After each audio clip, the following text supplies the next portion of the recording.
Do you know what soaking is? Soaking. I would have. Everything was too new to her that she didn't dare tell me like I was sitting in dog crap.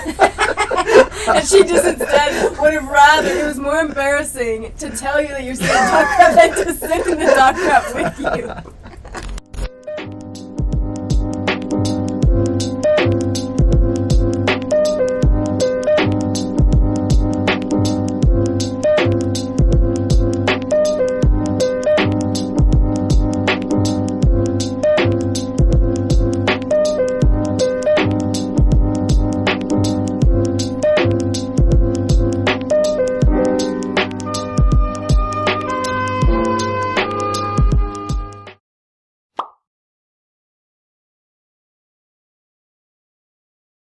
I think the worst one was that one where they tried to take me camping with them for a date. Oh, it was super awkward. And she wasn't LDS, huh? Mm-mm. She probably was trying to get you to stay the night. Yeah, definitely, because we had gone on 2 dates, and I had planned them all, the first 2 dates. So the third one, she was like, hey, I want to take charge of this day. I'll plan everything. You don't worry about it. And I was like, heck yeah, I don't have to do nothing. Like, that's great. And she had gone to the camping site before she had even picked me up, like set up the tent, got the food ready and like the camping stuff all ready, set up the chairs and everything, and then went and picked me up. And I thought we were just going on a drive through the forest, like this was cool, maybe we'd have a bonfire or something. We get there and we light the fire, and it didn't even hit me until we started like roasting the marshmallows that like there was a tent there, and like she had all this stuff to stay the night. And I was just like, it started getting late. Well, it wasn't even that late, but I was like, probably gotta go soon. And she was just like, well, just take your time, like no rush. Like we could even stay the night if you want and stuff. And I was like, no, I got stuff to do tomorrow. She ended up taking me home, and this was probably, it was within the first 5 dates I had ever been on. And so after that date, I didn't know how to handle it, so I just never talked to her again. I remember. Whoa. And then I just didn't know what to do. She sent me like one text being like, hey, how's it going? I was just like, good. That was it. Never anything else after that. And I was trying to take my virginity. But I have seen a lot of people be like, oh, LDS is just a cult. What do you think when people say those types of things? Well, it all depends on your definition. If you take the Google definition of a cult, then it's definitely a cult, because we have our rituals, we have our ways of living. Yeah, because the Google definition of a cult is a religion, basically, or a group of people even, that is doing things that is deemed like basically weird. Yeah. Like a group of people that does weird things, weird rituals. And so technically, yeah, because they have their temple things and things that like other religions don't necessarily do. But if you think of it in the literal term, then a lot of churches could be But I personally, like, separated from the whole church and everything, I personally think if God and Christ lived on the earth today, our normal people on the world would consider them weird. Like, I feel like the culture of today is not very normal. Like, it's been changed in so many ways, and it's like has so much worldly influence that I feel like if you were trying to do your best and trying to be as spiritual as you can, people are going to see you as weird, and like you just got to be okay with that. I've had that thought before too, where like if Christ was living on earth now, how would people treat him? I do think that some people would gravitate towards him because he would be so positive and people could feel the love that he has. Definitely. But there would definitely be people that are like, oh, he's weird. You know? So that is an interesting And that's the thing. In the world today, you can't please everybody. And so I think that's a big part of like why I chose the LDS church, is because you just got to find what will help you the best, you know? What's going to help you to be a better person, and then surround yourself with people like that. Yeah. You didn't go to BYU, so you don't know much about the BYU dress code? Not a lot. I just hear about it, but no, I go to the U. I'm a U fan, but I still like BYU. It's great. A lot of people are going to like that. I love the U. BYU is, for people who don't know, is the rival school of the U of U, and BYU is like the LDS, Brigham Young University. So Brigham Young was one of the prophets of the LDS Church. But Brigham Young founded the University of Utah as well. So yeah, a lot of people don't know that. It's funny that there's these huge rivals, but technically they're basically Brigham Young, the same thing. It's so true. But BYU is technically private, no? Because you're right. Yeah, it's private. They have a bunch of rules where, so this is just what I had heard, and maybe you can clarify. You can't be on campus with coffee. You have to, if you're a boy, you have to have your hair cut in a clean way.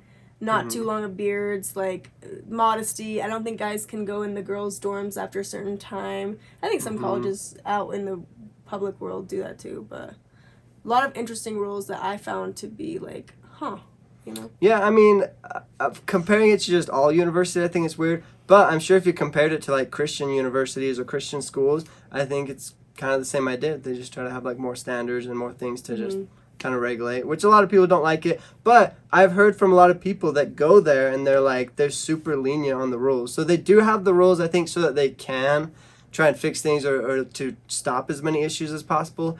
But I think from what I hear, they're decently lenient about it. So it's not like it's super strict or anything. Right.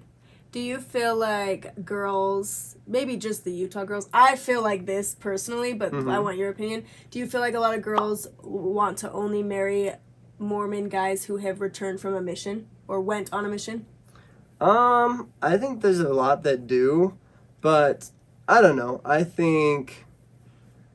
I mean, I guess maybe if they've served a mission, then they kind of want them to be the same as them. But I think it would be dumb if a girl didn't serve a mission and she was like, but the guy I date has to have served a mission. No, I've heard people like, I was at In-N-Out Burger, and this is what sparked the thought in my brain now that I completely believe it, because I heard 3 girls working at In-N-Out Burger saying, yeah, I really like this guy, but he's not a return mesh, so that's never going to happen. And so I was like, interesting that they would be so easily like, disregard someone just because they haven't gone on a mission. Well, I think a lot of girls need to realize they can't have everything they want. And that's true to be like, why should you hold the guy to a higher standard if you're not going on a mission too? Exactly. So that's a really good point. Yeah.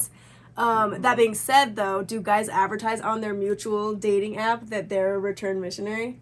Yeah, a lot of guys think of it too much as like a badge of honor, but honestly, there's so many return missionaries. There's like 70,000 missionaries out in the world right now. And it's like, I don't think it's such a badge of honor. Like back in the day, it was, because you would literally go with no money and you'd have to survive with members. And like, dude, it was a real accomplishment. But nowadays, your parents just pay for everything. Like there's so many missionaries that go and it's not hard at all. Like it's not that much of an accomplishment. I think the more important thing is a lot of girls are looking for guys that are, and I'm looking for girls that are like, spiritual, you know, that are dedicated to the church, and usually dedication means serving in some way or another. But I think service can be different. It's not always just a mission. There's lots of different ways to serve. So yeah, and I think that's just the number one thing is if you're talking about a mission, then okay, they are dedicated to serving the Lord because they did go on a mission. So that's an easy way to like segue into it, I guess.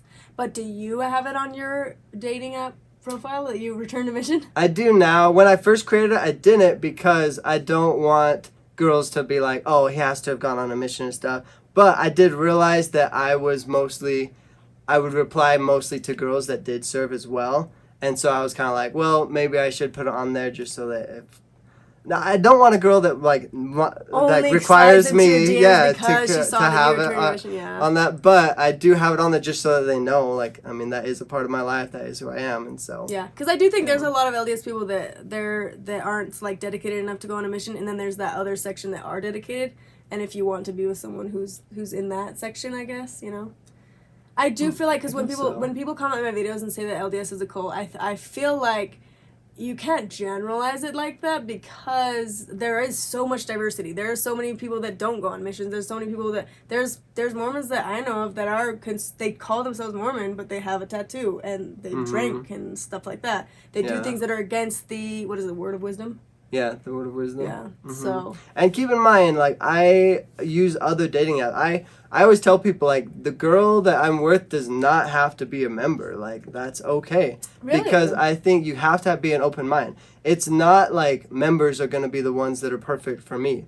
Because I think what matters more... you wanted a girl that did return on a mission. Well, I feel like... So... A lot of the girls that I would talk to, I want a girl that's, like, dedicated. I want someone that's, like, motivated, that wants to accomplish things. And if I'm dating someone that is LDS and they didn't serve a mission, I just feel like sometimes they don't seem like they're as dedicated, or like they know what they want, I guess. Yeah. But like it's different for someone that's not a member. Like a mission's not even really an option for them. So there's other ways that they are passionate about their life, or they're dedicated to like being a Christ-like person and things like that. And I always thought it would be so cool to like be with someone that's not the same religion as me, but we can still relate and still understand each other and like get along and everything's good, you know? And so I do think it would be easier to be with someone that's a member, but that's definitely not a requirement because I feel like that would be limiting myself. Right. Like, oh, they have to be a member and things like that, you know? And that's not the case. Sense, yeah. What does a date look like when you go on a date with someone from Mutual? What kind of questions do you guys ask each other? Well, I think Mutual is very different because I've used Bumble before and Hinge, and they're most of the time since I'm in Utah, I almost always match with people that are members. But there's every once in a while where I went on dates with people that aren't members. But with Mutual, and if they're members, I feel like people on Mutual are so trusting. I've literally on some of them will be like texting, and I'll be like, "Hey, you want to go have a campfire up in the mountains," which seems super sketch, but it's happened. And I meet up with them and they're like super trusting. They think because you're a member, like they trust you and everything, which I mean, it's cool because I feel like obviously I'm not going to do anything wrong, and it's cool that they met up with me. But when I really look back and think about things, I'm like, wow, they should have probably met me in a public place at first and stuff. But it's just like they are definitely very trusting, and I do think girls need to be a little bit more careful. But I'm all about girls like carrying weapon, pepper spray or something.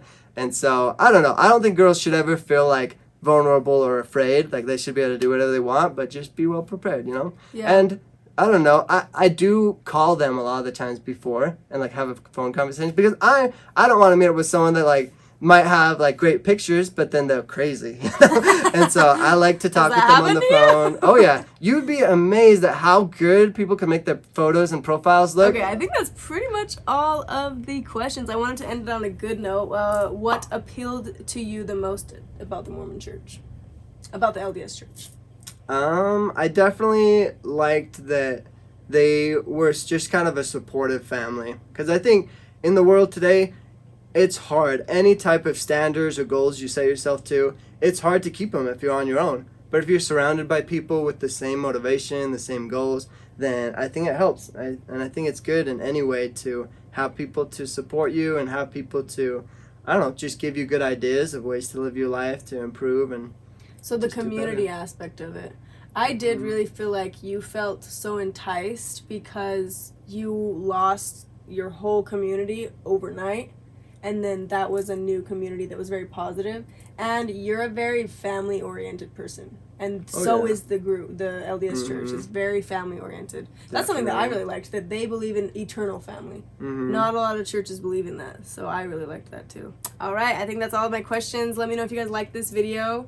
And one of the biggest reasons I want to do a video was because everyone was asking, how is Eskel doing? We do got to do it more. 2 years, every 2 years for a video, that's too long. And so maybe I will do because this was just more of a happy, fun video because I feel like a lot of my past videos have been kind of serious and I don't like that. I want it to be more light and fluffy.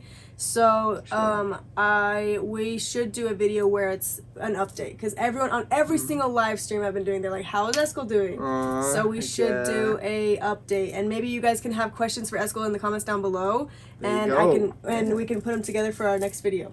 Sweet. Sound good? Oh yeah. Okay, say bye to the audience. Love you guys. Thank you guys for watching, and I'll see you in the next video. Bye. Baby shampoo, come and save me. I've been missing lady luck ever since she started hating.